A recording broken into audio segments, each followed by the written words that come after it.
Okay, so this is Seed Crops, the Forgotten Foods of the Garden.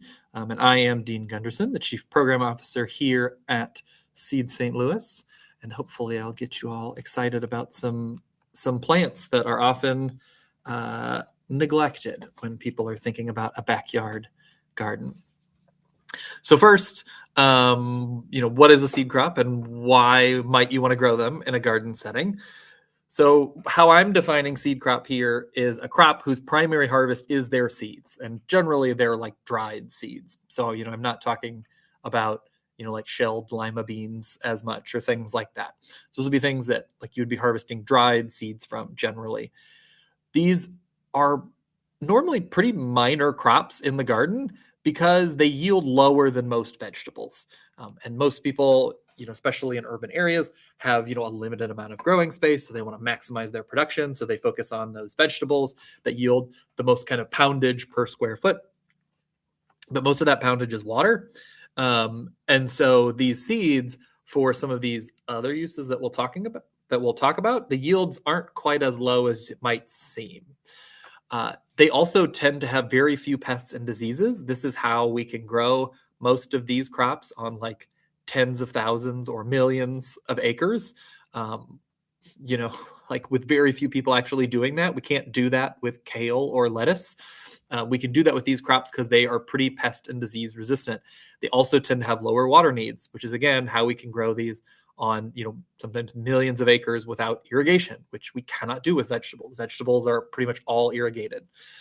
They also have long-term storability because these seeds are dry. It means that you can store them long-term, meaning you can have food from the garden anytime. You could have it in the winter, you could have it in very early spring and times that you don't have other things coming out of the garden.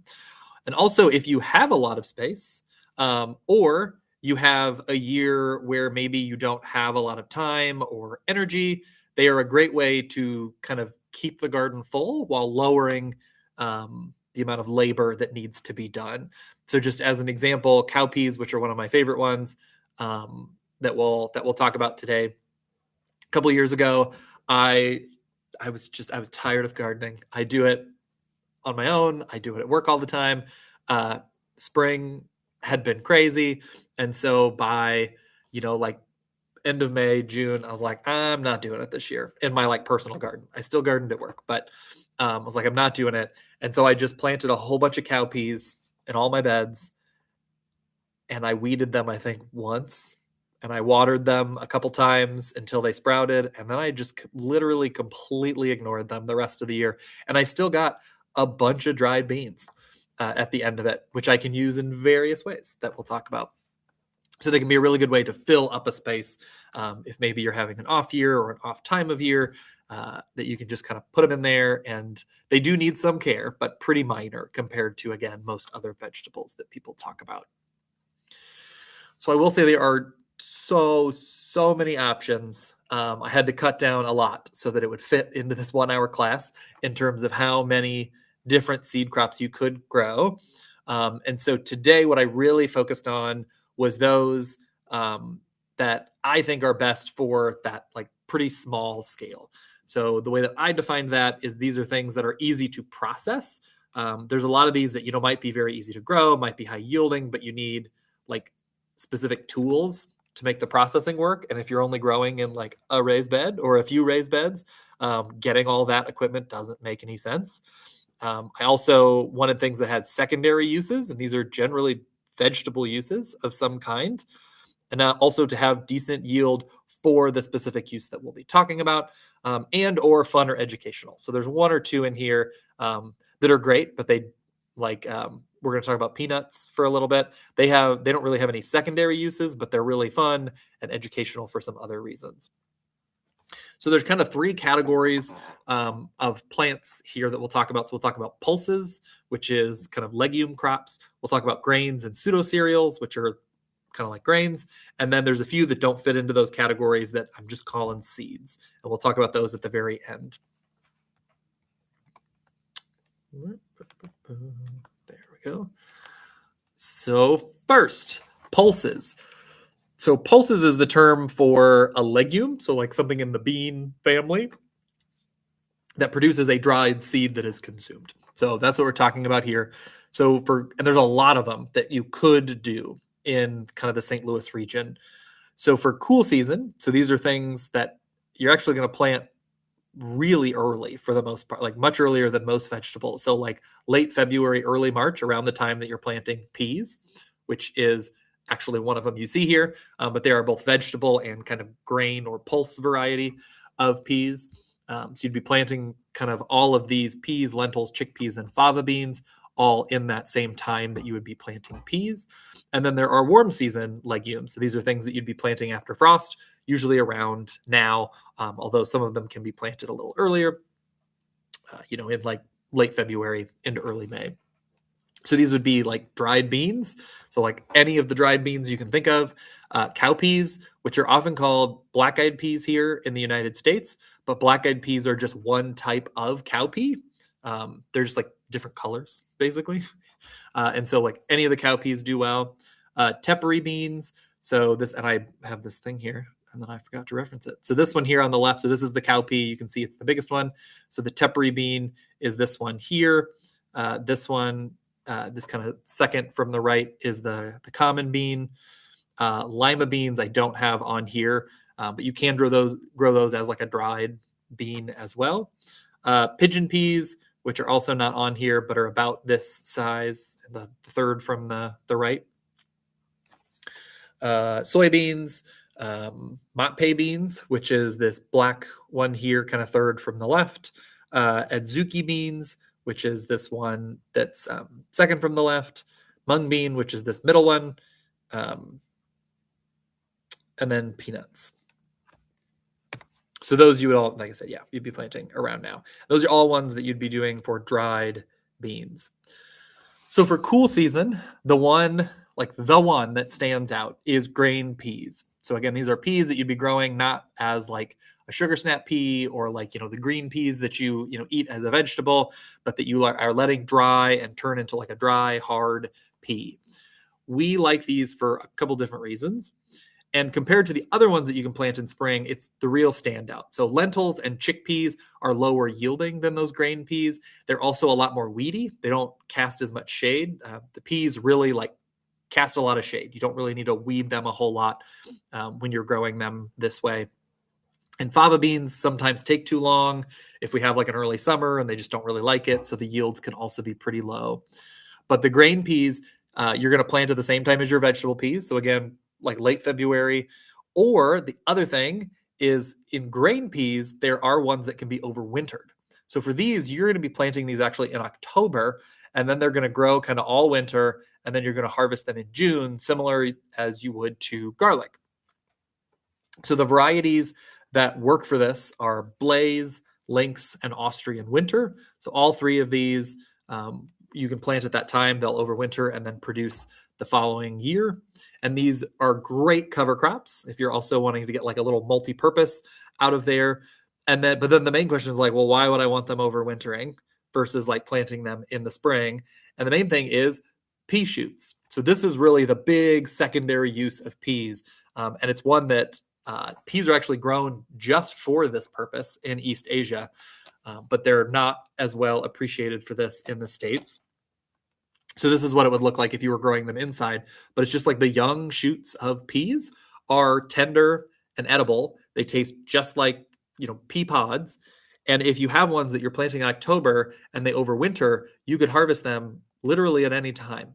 So you could plant them and never even get to harvest the seeds. You could grow them just like to grow for the pea shoots, but you would be doing that from those grain peas. And so you could also, grow some grain peas so that you have some to then plant to grow more pea shoots. And these, again, they're tender enough that you can just eat them raw or like as the base of a salad. They're big enough, kind of juicy enough, mild enough that they work pretty good as the base of a salad, or you can stir fry them, or you can use them however you would any other kind of tender green. If you do let them actually dry, like mature and turn into dried peas, you can cook them just like beans. Like you would cook them just like a dried bean, and you could use them that way. You could make, like split pea soup, things like that. Another thing that these are really good for is you can actually make a type of tofu. So the tofu that most people are familiar with here, that's made out of soybeans. So that is the process to make that type of tofu is more of a Chinese style, and that is really pretty similar to the process of making cheese. So the Burmese style of making tofu is really where you just soak the dried peas until they get soft, and then you like throw them in a blender with some fresh water. You blend it until you get like a nasty looking slurry, like kind of like a weird looking smoothie, and then you pour that into like a pan, and you just kind of slowly heat it, stir it around until it gets thick. And then once it gets thick, you pour it into a mold, a mold. By a mold, I mean just like a Tupperware or something.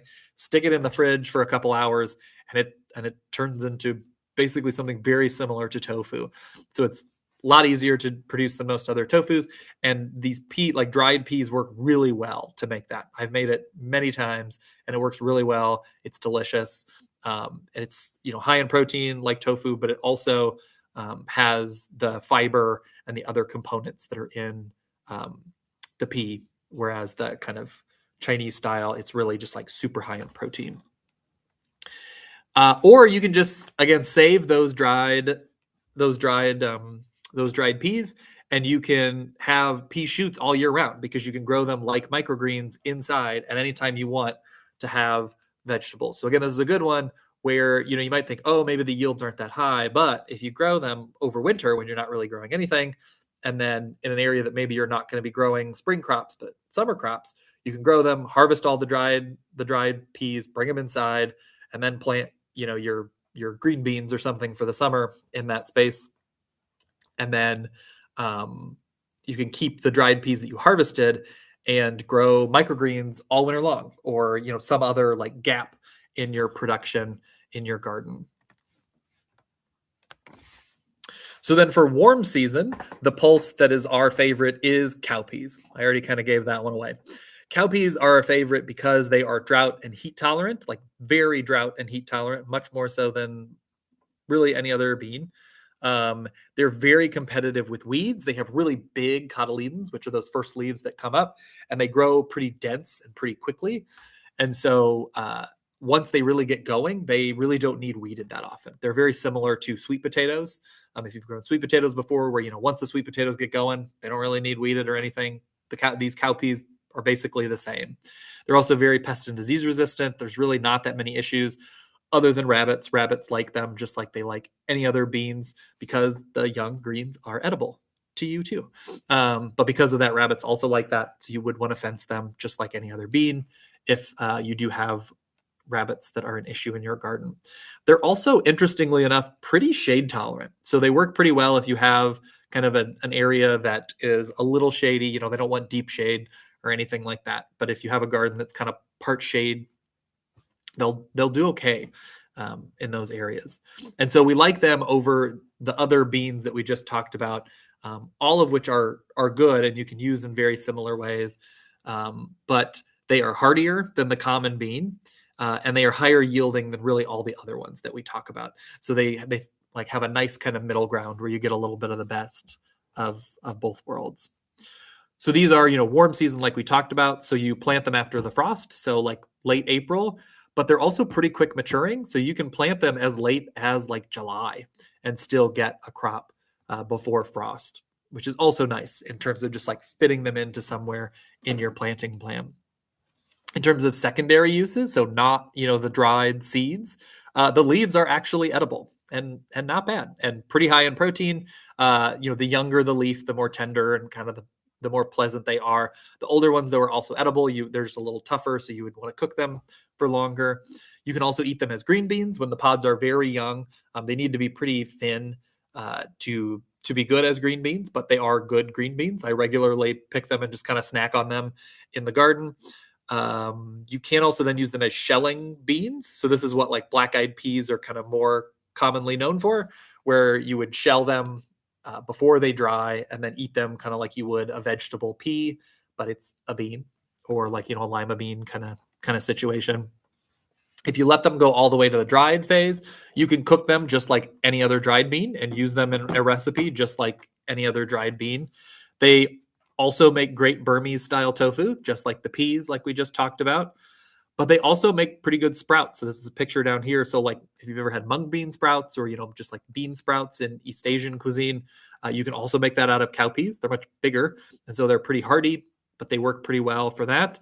And as the greens are edible, they also work well as microgreens, which is what this picture is up here. It's kind of a tray of cowpea microgreens that you can then cut. And again, they're pretty big and tender as microgreens, so you can almost use them as like a base of a salad. And so you could have salad any time of the year that you need, where you don't have something kind of coming out of the garden otherwise. So then kind of the honorable mention for the warm season pulse is peanuts. So peanuts are really fun. So they're very unique plants. They're easy to grow. They're pretty high yielding. Squirrels can be a major problem though. Squirrels love to dig them up and eat them. And so if you have a lot of squirrel issues in your garden, probably not worth trying to grow them unless you're going to like cover them all year. They are warm season, so you're going to plant after frost, but they do require a long season. So if you're going to plant them, you really need to plant them like now. This is actually a bean. The peanut is actually a bean. It's not a nut. And so it has like top growth that looks kind of like a bean plant. It flowers, but then the flower literally like shoves itself into the ground, and then it produces the peanut under the soil.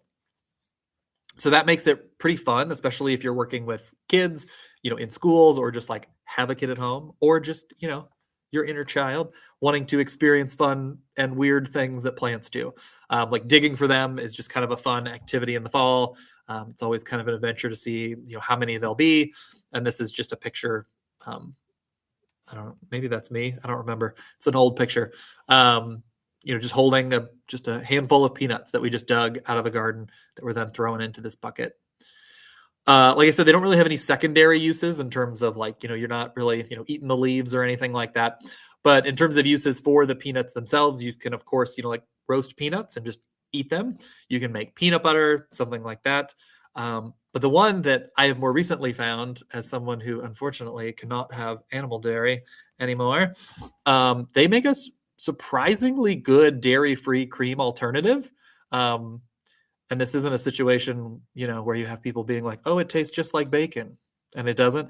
Like it's very like peanuts are very high in fat, and if you make this kind of cream alternative out of them when they're not roasted, you don't get that strong peanut flavor, but they're really high in fat, so it's still really creamy. So you would just follow kind of the same recipes that you might find online for like a cashew cream, but do it with raw peanuts. And it works quite well. Very creamy and much cheaper than cashews. My slides. There we'll go. So for pulses, so for those, grain peas, cowpeas, or any other kind of bean that you would want to grow as a dried bean, the harvesting process is just pull the dried pods off the plant once they turn brown. So they should look like this color in this picture here. So this is a common bean. You can see it's these like white beans. But they all kind of look the same in terms of the pods. Like they should look kind of this kind of tan color. Alternatively, once most of the pods turn brown, you can just cut the whole plant and leave the whole plant somewhere protected from the rain to dry. And sometimes that's easier for people. I usually pick the pods off though. The processing then is really you just put the pods or the whole plant once they are dry. Like you want them to be thoroughly dry. You can just put them in a big sack, like a burlap bag. And then you can kind of, if it's a small amount, you can just kind of like hit it with your hands or agitate it or kind of like, just kind of like knock it around inside there. You can stomp on it gently. Like, I mean, don't be like really stomping on it. Or like if you have it in a bag, you literally just like hit it against the ground, just beat it against the ground over and over again. Because these pods, when they're dry, when they get hit, they just pop open. And the beans then are pretty heavy, and so they will kind of sink to the bottom of the sack, whereas the pods are pretty light once they have broken open, and so they will kind of come to the top. So once you've done that enough, you then kind of open the bag and you just kind of shake it, and all the kind of pod material will come to the top, and you can just kind of scrape it off, throw it out, and then you've got your clean beans on the bottom. You're then going to kind of sift out the light plant material. Heavy beans, yeah, will be at the bottom. For peanuts, you're going to dig up the whole plant. So this is usually when they're still green, but when they've kind of started dying, you're going to then hang up that plant to dry or lay it out somewhere to dry. And then once it's dried for a couple weeks, you then pull the pods off. And this goes for all of the seeds that we're going to talk about today. You then want to store them in a dry environment once they are fully dried. Like, you really want to make sure they're thoroughly dried, because if you take seeds that are not thoroughly dried and you put them in like a mason jar or something, they're just going to mold. I've had this happen. It's a real bummer. And so for kind of all of my dried seeds that I have, I let them dry outside. I do all of that, or like in a bag or whatever. But then once I have them clean, I put them in a big bowl that's just like on my kitchen counter or somewhere for like a week or two, where they're inside, where I have kind of humidity control and stuff going on. And just, once a day or so, just kind of as I walk past them, I just kind of agitate them in the bowl, just kind of stir them around to make sure that they're getting down and like thoroughly dried before I then put them in a container for storage. So then the next category we'll talk about, and this is the one that's kind of the biggest category, falls into this group called grains and pseudo cereals. So just the terminology there, it's basically what you would think of as like grains, but technically grains are more like the seeds of grasses. So pseudo cereals are things like buckwheat, amaranth, quinoa, things like that are pseudo cereals. So they're not grasses, but you kind of would use them similarly to that.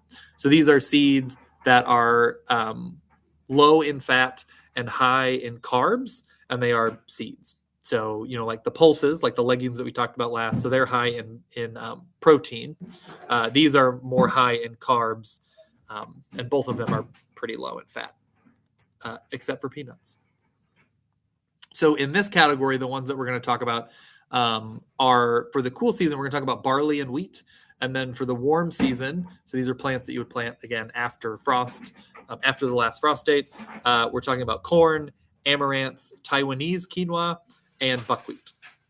And then these pictures down here. So this is amaranth that I grew in my garden many years ago. And actually back here is a type of quinoa. These are just some other grains that we're not going to go into details about today, but are also ones that you can grow, but they're kind of annoying to process, which is why we're not talking about them. Oh, come on, my dang slides. So for all of these that we're going to talk about, for the planting, they can be planted individually in rows like vegetables, or broadcast, which is what this guy's doing here, where you can just kind of like throw them out. So for things like corn, quinoa, amaranth, and then the peas and the cowpeas as well, these are better planted in rows. They're plants that are either large seeded, or they need quite a bit of space, and so it's best to plant those out in rows like you would any other vegetable. But the other ones that we'll talk about, like the buckwheat, the wheat, the barley, things like that, they actually can get planted really close. And so those are easier sometimes to just sprinkle on the soil, and they'll be fine. So for the cool season, we are talking about barley and wheat, but specifically ones that are hullless. So this is if you're looking for seed somewhere, it should tell you if it's hullless or not. If it doesn't tell you, it probably has a hull and you don't want it, because the hull is really difficult to get off. You really need equipment to get it off. And there is, unfortunately, at this point in time, not a great machine that you can get that will hull these seeds on a small scale. You need like a huge tool to do that. Like the cheapest ones that I found are like in the thousands of dollars, and they go through, like a ton a day or something like that of seed, which is not the scale that we're talking about. So yeah, because of that, rye, non-hullless barley, and non-hullless wheat, or hulled barley and hulled wheat, are really difficult to process. It can be done, but it's just honestly not worth it, in my opinion, unless you like have a lot of space and you really want to like get into growing a larger amount. For these, you're going to plant at the same time as vegetable peas. So again, kind of that like late February, pretty early, or early March. Or Again, there are forms of both hulless barley and hulless wheat that can be overwintered, kind of on that same timeline that we talked about for the peas, which is again kind of the same timeline as garlic. So mid-October overwinters, and then you harvest it in kind of mid-June. So for these, just like with the peas, where you can harvest kind of pea shoots all winter long if you do the overwinter, you can also harvest like wheatgrass and barley grass. You can just go out there and just kind of mow it out of your garden, and you could juice it, or you could blend it up into a smoothie or something like that. Highly nutritious.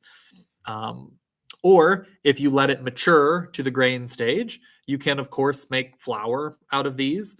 You can also though just cook the grain like you would rice.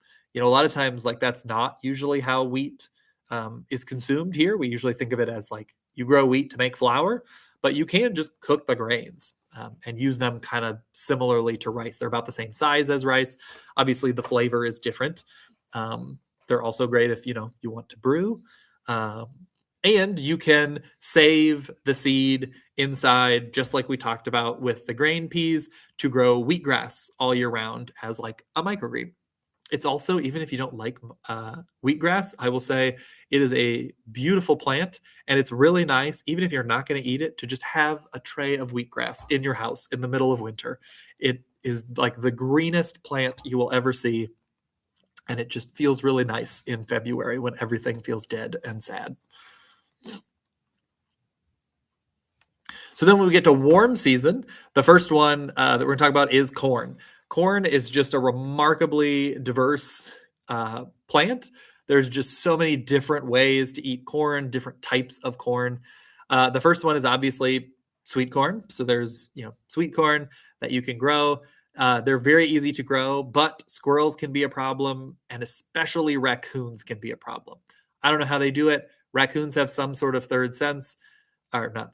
sixth sense, where they can tell exactly when sweet corn is ready, and they will show up that night, and they will eat every single sweet corn ear. They'll just rip it down, or they'll rip the whole plant down, or something like that. So if you have a lot of raccoons, it can be difficult if you just have a small amount of sweet corn. They like it. So this can be a pretty serious problem in suburban areas. However, you can eat any type of corn as sweet corn, and the raccoons don't bother those as much because they're not as sweet as the true sweet corns. So like if you're growing popcorn or grain corn or something like that, you can harvest it kind of when it's at that stage where the ears are soft, and it's called the milk stage, like soft, and like if you like the juice is kind of like a milky color.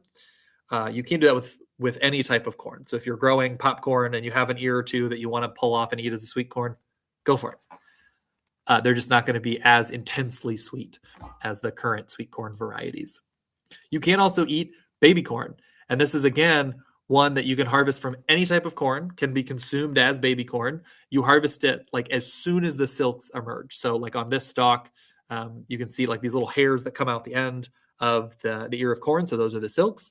You want to harvest it like within a day or two of those silks emerging from the ear. And if you do that, the corn cob inside is still really soft and sweet and tender. If you wait even a couple days, they start getting really hard and woody, which is not very good. Like I said, you can do this with any kind of corn. So, if you're growing popcorn, but you want to pop a couple ears off to eat them as baby corn, great, go for it. But if you really want baby corn, like if that's really your goal, this variety called Chia's is really the best because it produces so many ears of corn. So if you can, I don't know if you can, see in this picture, this one stalk of corn here, and this is not a tall stalk of corn. This is maybe like 4 to 5 feet tall. Like it's a short, stalk. It's got, and you can kind of count how many have this, silk here. So we've got 1, 2, 3, 4, 5, 6 at least ears of corn on this one stalk, but they can also be planted really close. So this picture down here, so this was 1 day of harvesting from a 5 by 5 patch of this Chia's baby corn. So they're incredibly prolific. The ears of corn, though, it's actually a popcorn. So if you let it mature its seeds, It turns into a popcorn, and it's just an itty bitty tiny ear. So that's what this picture up here is. So this is the Chire's corn that's been hauled out and allowed to dry to the popcorn stage. The thing that is really nice about baby corn, as well as it's a vegetable that can be really productive and delicious and whatnot, is that there are essentially no pests, because like most of the main pests that you will see on other corns are attacking the ear, but the ear has not really even formed yet when you're actually harvesting the baby corn. So there just really aren't pests that will get in and bother baby corn. And then popcorn is the more, kind of dried seed corn that I would recommend. You can, of course, grow grain corn if you want and like grind it into, meal or something like that. But there's not a whole lot of uses for it other than meal, unless you want to make hominy, which is like a whole soaking process with lye and different things. But popcorn is really easy to do on the small scale. You don't need any equipment. You don't need anything special. You just need, a pan and something to make popcorn.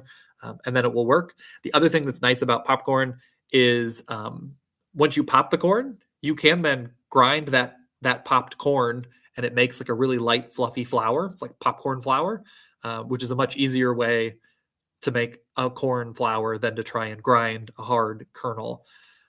It is also the best type of corn if you want to do a Three Sisters garden, as long as it's a tall variety. Many popcorn varieties now, the plants only get like 3 feet tall, which is not real great to have beans growing up. But if you're wanting to do a Three Sisters garden, a tall version of popcorn is a really good one for that. And then, and you can see like some of these stacks. So like Chire's is, like I said, a popcorn. So you could grow it as baby corn, but then if there's ones that kind of get away from you, like you didn't catch it before the cob started getting woody, you just leave it on there and let it mature and turn into popcorn. And then you could make popcorn. You could pop that popcorn, turn it into flour, or you could make use of some of these secondary uses.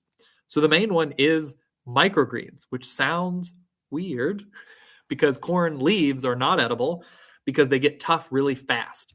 But what people have found out is that what you can do, which is different than really any other microgreen, is you would grow them like a microgreen, where you'd grow them, in a flat with soil, but you would never expose them to the sun. So you would leave something on top to block their sun access as they grew. And then whenever they, got a good, couple inches tall, you would then take that top off and you would cut it, at which point the greens are not going to look green. They're going to look kind of like a yellowy white color, which means they're going to be really tender, but also really sweet. And so it's very different than other microgreens too. And so you can almost kind of stack this where you could say, oh, I'm going to grow, baby corn. So I'm going to grow Chire's, but then the ones that, I'm not there often enough or didn't pay attention, and so they got too woody, I'm going to let them turn into popcorn. And then some of those I'm going to turn, just like make popcorn. Some of them I'm going to save and make microgreens so that I have some like sweet corn tasting leaves, basically, in the middle of winter when there's nothing else kind of fresh and sweet coming from the garden. And so you can kind of, again, have multiple things going at the same time, even from the same plant. So the next warm season one that we really like is amaranth. So amaranth is, there's many different species of amaranth. There's weedy amaranths that usually are called pigweed in the United States. But the, forms that we grow as food are usually called amaranth. They are remarkably heat and drought tolerant. We had some that got thrown into our old greenhouses, which we didn't run, but it was still, like the plastic was still over it. So this soil inside the greenhouse was getting no rain. It was just baking because we weren't running fans or anything because we weren't growing anything. And the ground was gravel.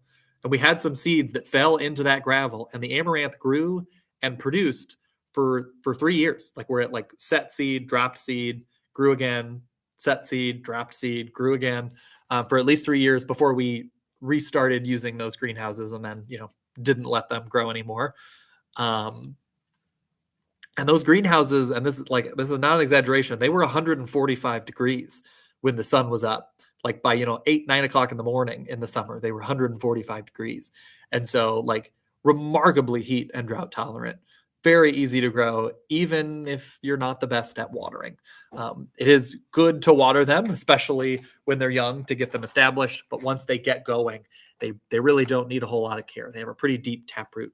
They're also, as you can see here, really beautiful. They are mostly used in the United States as ornamental flowers, but they are edible. These big, red, colorful seed heads, which are big. You can see this person, standing here. This is these plants behind him. That's what these are here on the left. So you can just imagine, how big these seed heads are. I mean, they're huge. They can have up to like 500,000 seed per plant in these big seed heads.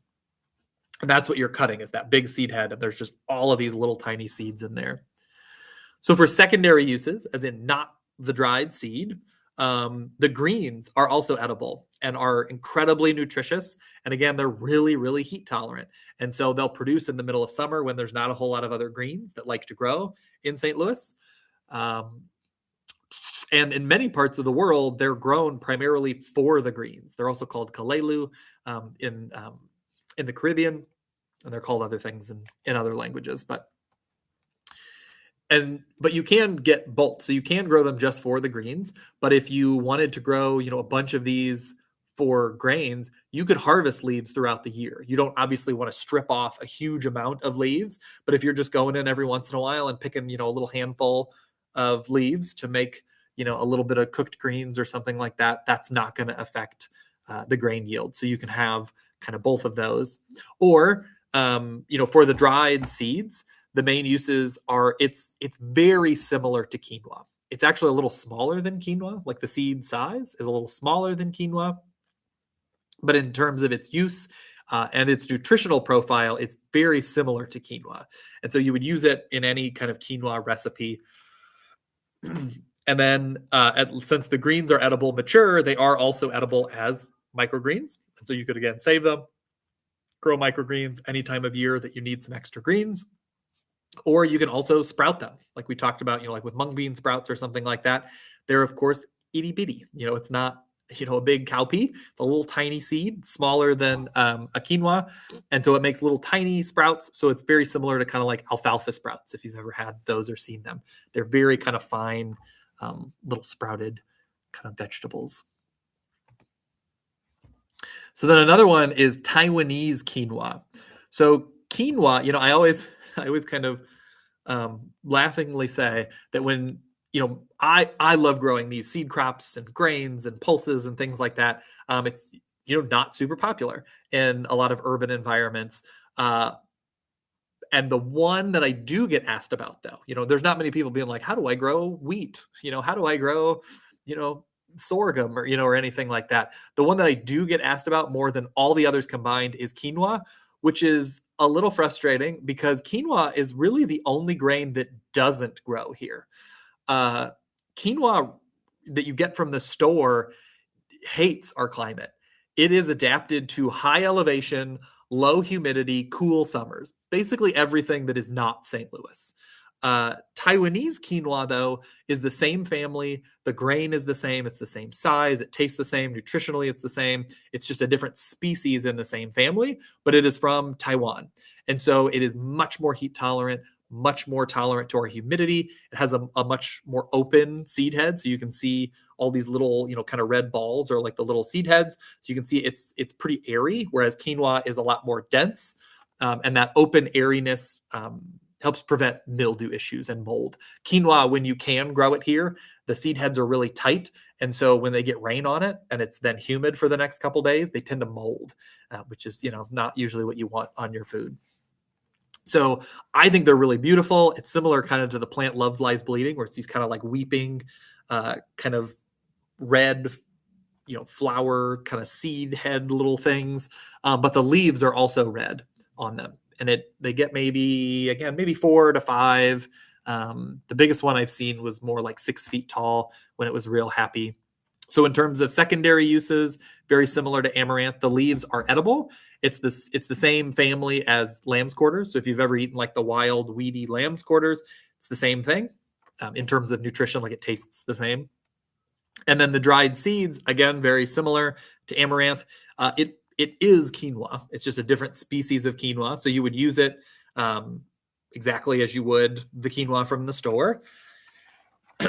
You can also save them to grow microgreens all year round. And then again, you can sprout them. They make teeny tiny like alfalfa sprouts. The one note about this one is that quinoa, and this includes the quinoa from the grocery store, but they usually do the rinsing for you before you buy it at the grocery store. But quinoa plant, the seeds have saponins on them, which is like natural soap. So you do want to rinse the seed thoroughly before you cook with it.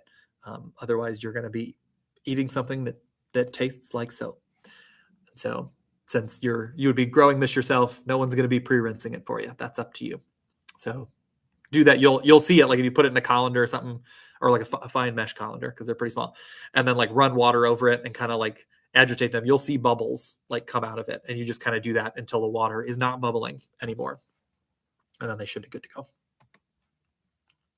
So then the last one in this category is buckwheat. So this is one that we usually talk about as a cover crop, and it does make a great cover crop because it is incredibly fast maturing. It can grow, you can grow it as a cover crop between spring and fall vegetables and still harvest seeds.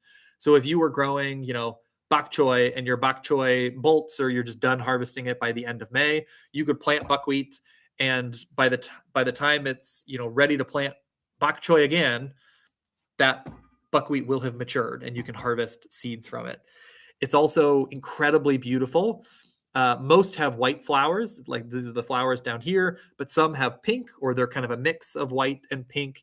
And beneficial insects go crazy for them. They're great to have around in the vegetable garden. The secondary uses, and this one's kind of weird. The greens are edible in moderate amounts. So it's not something that you want to like be eating like huge amounts of, because there is a compound in there that if you eat too much of it can make your skin really sensitive to the sun. But this is a thing that like people have been eating these greens throughout Asia for thousands of years. Like it's not like this is like a well-established thing, but you don't want to like go crazy and like juice 5 pounds of them and then drink it or something, because you could have issues with sun exposure. The dried seeds, the main thing that you would use them for is also microgreens. They have a hull on them, which is really difficult, but they do work well as microgreens as well.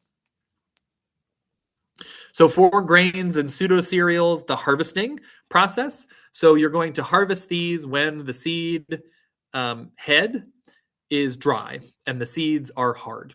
So you can do kind of the bite test where you like kind of pop one of the seeds off. You can stick it in your teeth and like carefully kind of bite down on it.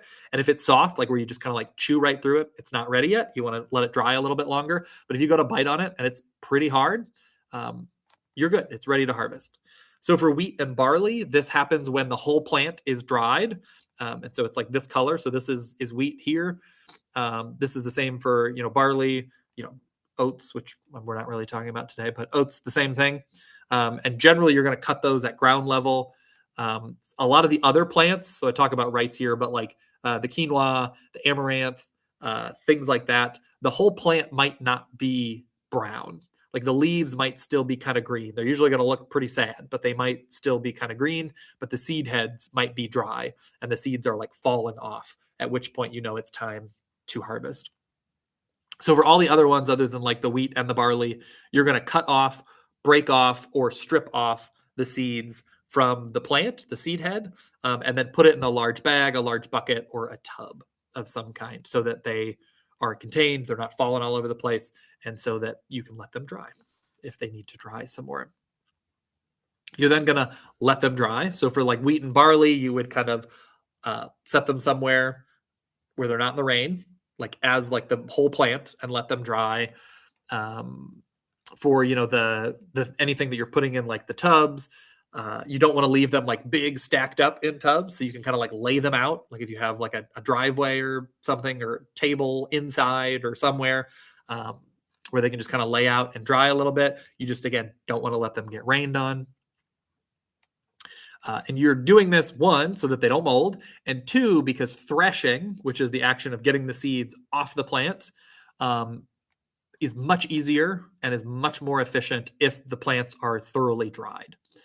So put the plants and or seed head, in an area protected from the rain, blah, blah, blah, blah, blah. Yeah, just talked about that. So then you're going to thresh them. So again, this is the action of removing the seed from the rest of the plant material. You can do hand stripping of seeds. So this would be like with a gloved hand, usually you're going to want.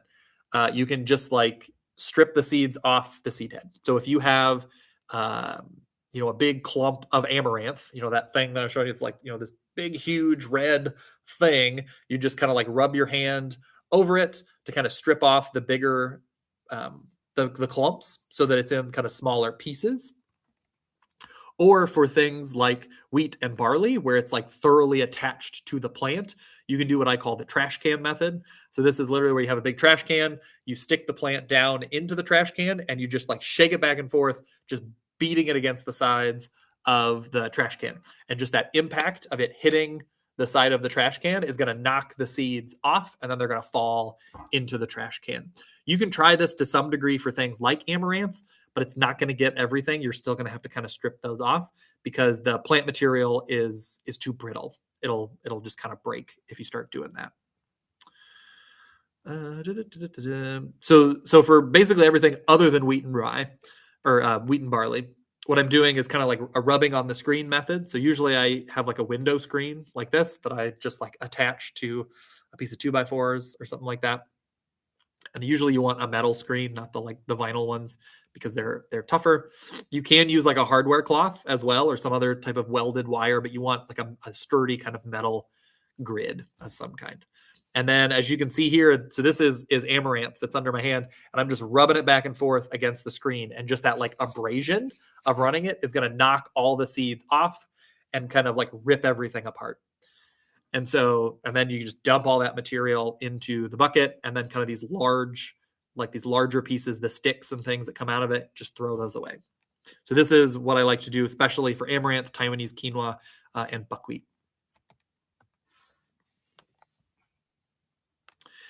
And then once I have kind of everything down in the bucket, I kind of shake it around, and then I pull off any of the like big pieces that happen to fall in there. Just do kind of what I'm calling like rough cleaning. And then you do winnowing. So winnowing is the action of then removing all those little bits of plant material that are not the seeds. So the best way to do that is you have it in a big bucket of some kind, and then you have another bucket, and you just take the bucket, you pick it up, and you just slowly pour it into the other bucket that's sitting on the ground. And you need to do this somewhere that there's a breeze, because essentially what you're doing is you're pouring it, and then if you do this outside on kind of a breezy day, as you're pouring it down, the seeds are heavy, and so they will fall down more like straight down, whereas the plant material will kind of blow off to the side. So it's an art that you need to you'll get a feel for it as you do it, but you kind of get the position right where the seed is falling into the bucket, but the plant material is kind of blowing out of the bucket. If there's not a breezy day, or the kind of constant change of the wind is too stressful for you, you could also do it like on a porch, or like in a covered area, like in a garage or something like that. Don't do it inside like your house, but a covered area of some kind. And you could run a fan, so you have like a nice consistent breeze going all the time.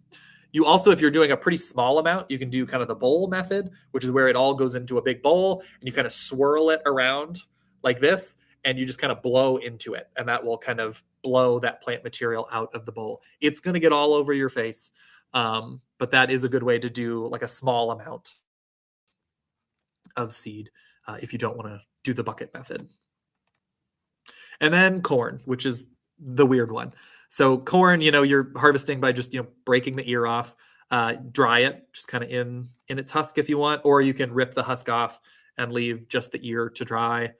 The dehulling, because like the hull is actually like the husk, so that you can just like pull off. And then threshing is just picking the seeds off the ear. So you can do that just like by hand. That's what I've done a lot, is literally just like with the ear of corn while I'm sitting there watching TV, you just kind of like pop them off with your thumbs.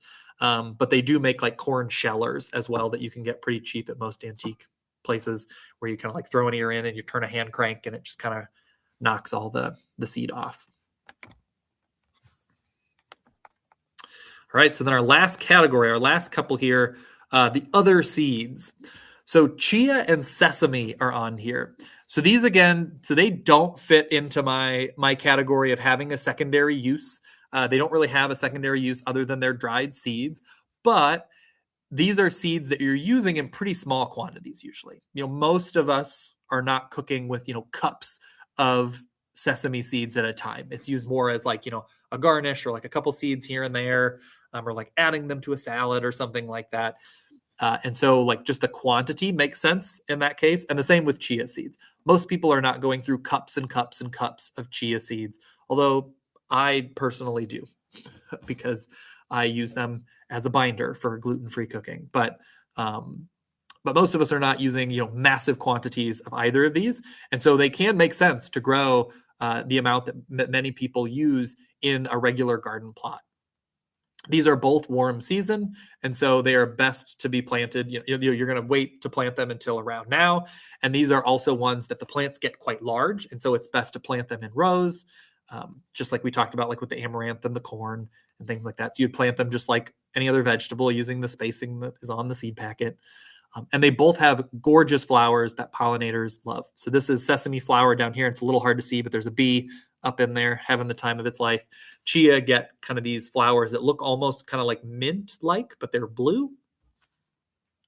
So for chia, the harvest is you strip the seed heads off or break the seed heads off, and you do the process that we just talked about, like for amaranth or the Taiwanese quinoa, rubbing on a screen, winnowing, all of that.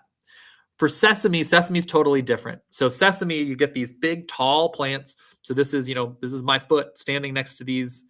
So they'll get, again, 4, 5, sometimes 6 feet tall, depending on how happy they were that year. And it's a little hard to see on these stalks, but all these little kind of like bumps along the stalks. So those are all pods, and the seeds are in those pods. So you can see here where the bottom look kind of brown, and then at the top are very green. So that's kind of what you're looking for, is where the bottom about third have kind of turned brown, and or you've kind of lost most of the leaves. And at that point, you are just going to cut the whole stalk. You're going to set them upside down in a big trash can, and you're just going to leave them there to dry. Because as they dry, the pods will pop open, and if they're upside down, they just fall right out into the bottom of the trash can. And then, so once they're fully dry, which will take a while, you then just like vigorously shake the stalks back and forth, kind of like we talked about, like with the trash can method with wheat and barley. You just kind of like knock it back and forth in the trash can. All the seeds will fall out, pull them out, throw the stalks away, and then all your seeds are there in the bottom, and you winnow them, just like we talked about. So you can see we did a bed. It was like a 4x8 raised bed. And you can see we got like this pretty sizable bowl of sesame seeds. So this was a multicolor blend that we planted, but you can see all of that. So not too bad. And again, they were really no work at all. They're very low maintenance plants. And so if you have an extra 4x8 raised bed that you're not using for other vegetable production, you could grow this much sesame in one 4x8 raised bed. Come on. And then my last one, which is probably one of my absolute favorites, is sunflowers. This is probably, if I had to pick one that I would say is the best for a garden, it would be sunflowers, because they are really easy to grow. They are beautiful. They're native. They're loved by beneficial insects, and they're both heat and drought tolerant. And they also yield really well too. So for secondary uses, and this one seems crazy, but it is true, is you can eat the young leaves. You need them when they're, again, pretty young. And you can eat the unopened flower buds, and they can be cooked and used very similarly to artichoke. They have their own flavor. It doesn't taste just like an artichoke, but the texture is very similar. And kind of the amount you get from a bud is not dissimilar from what you get from an artichoke, but much easier to grow here. And so this is a picture from the Forager Chef. So this is where I got my detailed instructions. It's a great article online that you can find. And I borrowed these pictures from that just to show you. So, just like the little bud, if you harvest, an unopened flower bud, this was kind of the process where you kind of chop it up, kind of scrape off all this stuff, and you end up with kind of this white, whitish green kind of thing, like you would like the heart of an artichoke. And then again, you cook it like you would an artichoke.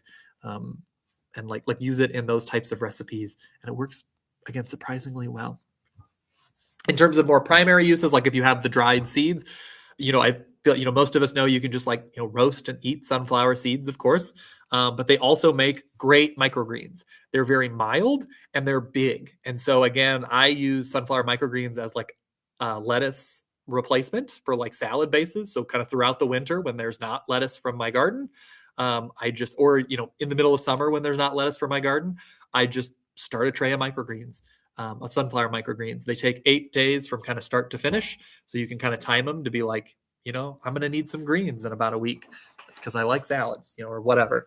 And then stick them in there and go for it. All right. So kind of my wrap up here. I would say, if nothing else, if you just want to try some, my like recommendations of all of these for like kind of the easiest, biggest bang for your buck ones to start with would be you could start with like an overwintering pea, or I guess with our season, you wouldn't start with the overwintering pea, but have overwintering peas. And then you could have delicious pea shoots anytime you want, including kind of all winter long directly from the garden. From the seeds, you could have your own, pea tofu and pea shoots, any time of the year growing microgreens inside. And then you would harvest those in about June. You'd harvest like the dried seeds in about June. And then you can still plant at that point and still get a harvest from. I would do rows of sunflowers and the Chia's baby corn. And then in between those rows, I would plant cowpeas. Cowpeas do pretty well growing in between rows of those. I've done that before. Again, they're pretty shade tolerant. And so then from those sunflowers, Chia's baby corn, and cowpeas, you're going to be getting sunflower kind of lettuce any time of year that you want from the mature seeds. You can get sunflower artichokes. You can get baby corn from the Chia's corn. You could let some of those mature and get popcorn. You could grind some of that popcorn up and get popcorn flour. Or you could grow kind of sweet corn shoots anytime you want throughout the year from the cowpeas. You could eat the greens if you wanted. You could also make cowpea tofu from the mature seeds. You could get dried beans, just like eat them as dried beans, or you could harvest them as green beans. So from, just those couple plants there, you could get a whole range of vegetables, not just kind of the grain that we think of. So with that, I would say you can have all of that, all from plants that most gardeners completely ignore, at least as a food. And so with that, I say hopefully some of those are interesting, and I hope you try at least one of them, and that this was helpful. And thank you all for coming. And I am now happy to answer any questions that people would have.